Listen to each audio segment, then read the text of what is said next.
What's going on, guys, and welcome back to another episode in my Football Manager save. This is episode number 72.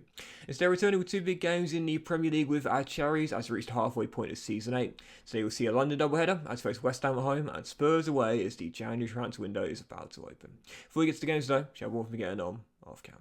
And of course, in the last episode, you saw our back-to-back 1-0 losses against Manchester United and RB Leipzig, both away from home. I played through basically the entire month of December, 7 games, and as you'll see, it's not been great. I'd like to say we sorted it out after a 2-0 win at home to Wolves, where Luka Sucic did all things in this game. Really got injured and also bad to brace, heading in a Traore cross first and then getting his second goal right before the break in a 2-0 victory. And what was an amazing 2-2 draw home to Barcelona in a game which broke the gate receipts record for Bournemouth at the Eddie Howe Stadium. Yeah, we had no problems getting the fans turning up for this one, that's for sure. But Rodri scored a brace in this game. We fell behind early and then Rodri got us back on level terms. Then 4 minutes after the restart put us in front and we were holding on. We were clinging on to the most famous win in Bournemouth history, leading Barca by a goal. Did not expect it after our run of form, and then Matheus Nunes broke our hearts with 5 minutes to go. It was still a really credible point, and so far the only game where Barca have failed to win in the Champions League, but a win would have been pure magic. In the end, 2-2 draw wasn't a bad result. But what followed was 4-0 loss away at the Etihad in the very next game, torn apart by Man City. The first goal we conceded, just absolutely calamitous, honestly. Awful goal to concede. That was through Vidovic. Haaland got Man City 2 goals up 2 minutes afterwards. And then Vidovic bagged this second with 22 minutes to go. And then Nuja, midfielder, got a 4-1 late on for Manchester City in a dominant victory. And whilst we did bounce back in the following game, 2-0 win at home to Southampton. Max Aaron scoring the first goal of the season for him. No income tax, no VAT. Sign for Bournemouth on a free. I forgot it. Max Aaron's drilled in from a Sujic layoff. I made it 1-0 and then Araujo scored a dagger late on.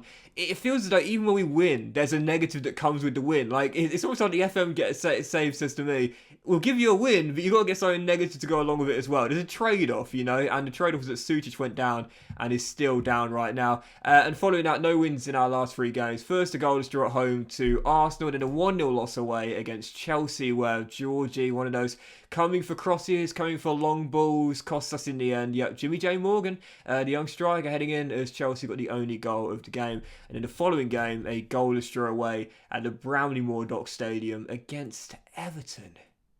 You know, funny enough, I was actually in Liverpool on Friday. First time in my life I've ever been to Liverpool. And, you know, it's true what people say. The people were brilliant. Like, they were so friendly. It was amazing. It was really, really nice. I'm a southerner that's lived up in Manchester for 8 years now. For the first time going to Liverpool on Friday, the reason I'm saying that is because we went past the Brownlee Dock Stadium on the train. It's looking really nice. But, Liverpool people, Liverpudlians, if you will, Scousers, just as friendly as Manchester people. I love the North. I never want to move back to the South. Anyway, right now in the Premier League, as you see, really poor run of form. And already we're now 11 points behind Manchester United. Liverpool, speaking of, are on a great run of form themselves right now. They've cut the gap to 2, but, you know, really, we flew out of the blocks, and I think we just got a little bit too big for our boots. Since then, we've really struggled. The start of the season was great, but the last 5 games, we've got the 5th worst form in the division and only the 1 win. And again, the problems remain for us. Our home form, tremendous. 7 wins in 9, haven't lost all season long. But when we go away, we simply cannot win. Only 3 in 10. Problems there are laid to bear. Yeah, I got to Liverpool South Parkway and then I had to go to Waterloo, so quite far out to be fair. But it was amazing. Like I got off at Waterloo and the people were just fantastic. They were so friendly. Like the bloke at South Parkway, even though you know I was a lost southerner, was helping me find my way to the connecting train, and I stopped in a pub. To get a nice glass of Diet Coke for lunch. And the barmaid was so lovely and so sweet. She actually introduced me to a Liverpool singer, although I can't remember his name. But he has a song called My City, My People or something that she went to see. And it was lovely. It was really, really nice. Anyway, enough of me chatting about that. So, heading into the game, as you'll see, we've had a tactical change. We've gone 4-3-3, but we've now gone to a tiki-taka style of play. Now, if you remember, we briefly played tiki-taka quite a few years ago now, and it was a bit of a hit-and-miss system for us, like it has been in the run of Cameron. But I persisted with it now to help the boys get familiarity with it. And to be fair, it has helped us tighten up defensively. We have been better defensively since we've changed this system. And I said before, I feel, dropping our defensive line deeper is helping. It might not be helping us play on the front foot, but it is helping restrict those balls over the top, which is where we concede an awful lot of our goals. So, yeah, I think we're defensively we tightened up, but goals scored has been the problem for us. Right now on the injury report, Suchik, like I said, is still down on the back of the 2-0 win Southampton. Scott's had quite a few knocks this season. Traore too. Really, we've had quite a lot of injuries to deal with this season. It's been just like last year with an injury-plagued year. And for our 2 games today, hopefully we won't get any more, because at the moment we have been missing some key players. Koala and Araujo are both back. Neither have scored since they've been back, though. It's been a tough season, man, and we really need to go into January picking up some points and form. So, heading into the game, we've got Georgie in goal. The back four is Mitchell, Akoli, Mosquera and Aaron's. Miodrag is the anchor man, and Rodrigo's playing as a carrilero with Radulovic a roaming playmaker. Yeah, you heard that right. This is me going modern. On the wings, you've got Kawal on the left, Kazada on the right, and Enrique is our advanced forward. On the bench, you've got Ward, Garza, Lopez, McTominay, Chump, Scott, Traore, Elise, and Delap as well. First two, it's West Ham at home. We're so much better at home. If we're to have any chance of getting out in the top 4, we need to win these games, no exception. Come on, you cherries. Yeah, it's been a one bright spot in what has otherwise been a really, really tough season, an especially tough run of form as well. Georgie has done a great job picking up the clean sheets this year, 10 in 19, as things stand up for his first 20 clean sheet plus season since he's been here. The boys in the back line have defended a lot better as well. I think the introduction of Akoli has really helped, genuinely, because his physicality is superb and really important for us, especially if we do play a high line. And also the fact that he's just so strong, and he's stopping us from just conceding silly goals, sometimes that our BPDs are guilty of. So at the moment, 0-0, but this is kind of been our run of form recently. If we have lost games, okay, the Man City game's an exception. We have lost games, it's normally been only by a goal or two. We're defensively brilliant, but going forward, we just can't put the ball in the back of the net right now. Yeah, I'm so pleased with how we've tightened up defensively. Genuinely, really pleased. But it's me and FM. I can't have it both ways. We score a load of goals, or we concede a load of goals, or we defend really well, or we simply cannot score as Garang hits a load of ball. He's got 4 goals this year. This is not the same striker from the past 2 years. He's got 4 goals, and yes, he's had a bit of an injury to deal with as well, but even so, he's lost it. Absolutely lost it, Garang, this year. So frustrating. Oh, corner for Bournemouth. So I was about to make a change there. Floated into the middle. And Miodrag heads it off the bar. And Suchek gets it away. We go for it in the late stages here. And the woodwork rattled. Can we find a winner in the final few minutes? The answer is going to be no. The introductions of Rodrigo and Caleb have made a massive difference to our defence. Absolutely massive. But unfortunately, we just can't score. And it's a shame as well, because we are getting chances. I mean, you saw it there. We hit the woodwork. Garang had a good chance, but we just can't seem to put the ball back in there. We feel like Chelsea at the end of last season. Just no one can score. No one can score. And it's so disappointing, because we haven't lost our front players apart from Batarina. Kowal's still here. Arau's still here. Kazada's still here. Traore's still here. Suchic's still here. We just cannot put the ball in the back in there. I don't know what's happened to Garang. I really don't. 4 goals in 15 games in the Premier League this year. So that result sees us drop to 7th in the table. And again, I'm really encouraged by our home form this year. I know we just drew that game there, but even so, 7 wins in 10 and not a single loss at the Eddie Howe Stadium all season long. But the goals scored is a concern. 29 is just not enough if you want to be in a title race.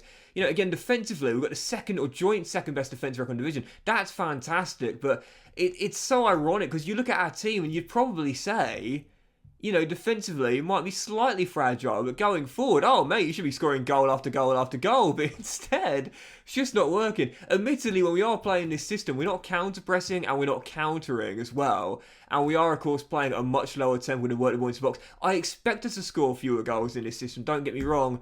But I'd still expect 1 or 2 every now and then. We haven't scored a single goal in 4 now, and only 2 in our last 6 games. So, heading into the second and final game of today's episode, it is indeed Spurs away from home. Spurs right now just outside of the European places. Chelsea have really kicked on after a poor start, to be fair. And heading into this game, only a win will put us back in the top 4, and a loss could see us drop out of the top 7 as well. So massive, massive game here. But as we know, our away form is really poor. So tough game here away in North London. And I'd certainly take a point to at least keep us in the top 7 for now. Heading into the game, we'll change back to our gegenpress system for this one then. Playing away from home, playing at a higher tempo, flipping what we do in our tiki-taka style of play, and playing with a higher defensive line as well. It will leave us more vulnerable at the back, so I do expect to concede in this game after 3 clean sheets in 4, but hopefully we'll be able to put the ball in the back of net for the first time in 4. If that's the compromise, so be it. So, Georgie is once again in goal, and about 4 is Tyrick, Okoli, Mascara and Aarons. There's a DM duo of Rodri and McTominay, and Scott is back in as our DLP. Traore and Kazada are on the wings, and Garang Kowal, after a shocking season, is still going to lead our line, because really, no one can put the ball in the back of the net right now, so I may as well go with the golden boot winner. On the bench, you've got Ward, Garza, Smallcombe, Lopez, Urisevic, Radulovic, Elise Delap, and Araujo as well. I'm starting to wonder where I've taken this Bournemouth team as far as I can take them. Come on, you cherries. I think there comes a point when you have to ask yourself the question, have you gone as far as you can? And I think at the moment that is how I'm feeling. Because we have done some pretty great things with this Bournemouth team. Albeit, I understand a lot of you guys, and probably most of you guys, can do better than I can. In fact, the vast majority of you guys can do better than I can. But I always admit it, I'm not a good player at the game. I've never once said I'm a good player at the game. I know I'm a bad player at the game. And so for me, to have won Bournemouth, penalty, to have won Bournemouth 4 major honours, I feel pretty pleased with that, to be fair. To have led them into the Champions League, I feel pretty pleased with that. Kazada, from the spot, scores, bottom corner, and the Chilean ends his goal drought with his 5th of the year. Bottom corner for Raul. He's learnt from that afternoon at Stamford Bridge, or he missed in West London and was berated by the home fans. But the Wonder Kid steps up, sends Truman the wrong way, and does give us the lead. But this is the thing, it's games like this where we'll win and I'll get sucked into that false hope. I'll be like, maybe I can. Maybe I can win Bournemouth a league title, a Champions League one day. It's games like this that give me the false hope, and then in the following game, I lose 2-0 at Brighton or whatever.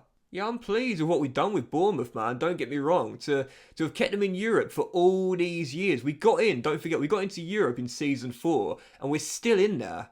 Off the line, but Falam Mendy.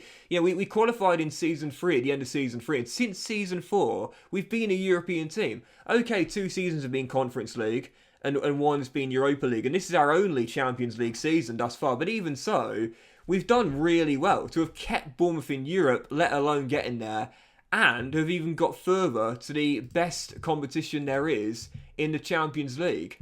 I feel I've done alright. When you consider the fact what we're competing with, and I said before, the Big Six are so good, obviously, as we know, and now you've got to throw Newcastle into the mix, and there's always one overperformer every year. This year it's Aston Villa once again, like last season. I feel we've done alright. We've won 4 major honours, 2 domestic cups, 2 European cups. I think we've done alright. But again, it's games like this where I'm like, for goodness sake, why can't we do this all the time? And if not all the time, then most of the time. It's ridiculous. We've gone to Spurs here. We've done really well out there. Spurs haven't had a clear-cut chance in this game. Until maybe now. No, Mascara says that's mine, and we'll get one on the other end. Garang back to Christian, and he's got a Coley with him as we still lead by 1. Keep a cool head, boys. And we're going to see out yet another clean sheet and a massive away day scalp. And we've got very few of those in the save as Kazada is dispossessed by Udogi, but then wins it straight back. And Raul, as things stand, the game winner finds Mascara. Which way is this highlight going? As Christian finds Rodri in the centre circle. Kowal takes over. Out wide is Tyrick Mitchell. Lovely football. Ball over the top. Traore onto a chance to make it 2. Hits it straight at Trubin. Just haven't been able to finish this season. Biggest problem for us this year. biggest problem. If you look at the games we've lost and the games we slipped up in, there are some exceptions, like the 4-0 drubbing against Manchester City, for example. But in a lot of the games, we've played really well. We've had a good enough XG, similar to our opponents, if not better. And yet we just haven't taken the chances. This is another one of those games. What a save, Georgie on Nunez. Because that's the thing, like, you can't really compensate for that. I understand, okay? I'm not delusional. I say this all the time. I understand I'm not very good at the game. My tactics at times can be deeply flawed. Sometimes I get it right. Sometimes I get it horribly wrong. I accept that. But then there are games like this where James Maddison finds the leveller.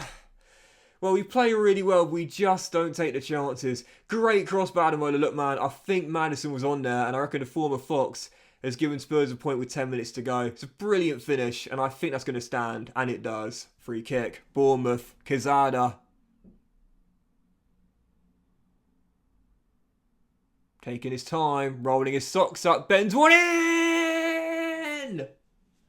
Raul Quezada turns to his teammate, just the wonder kid, has single-handedly put an end to the poor run of form with a sensational performance with 2 goals from dead ball situations. Bournemouth back in front instantly. That missed penalty at Chelsea, I said it would be character building. It certainly has been. Because today, ice cool from 12 yards and even cooler from 18. Raul Quezada is the real deal. A brace for the Chilean wonder kid, and Bournemouth's poor run of form comes to an end in a game where, as I mentioned before, gives me false hope that we could one day do something special with these cherries. What a win. The tactical gamble pays off. You rarely ever see that. You rarely ever see a tactical gamble pay off.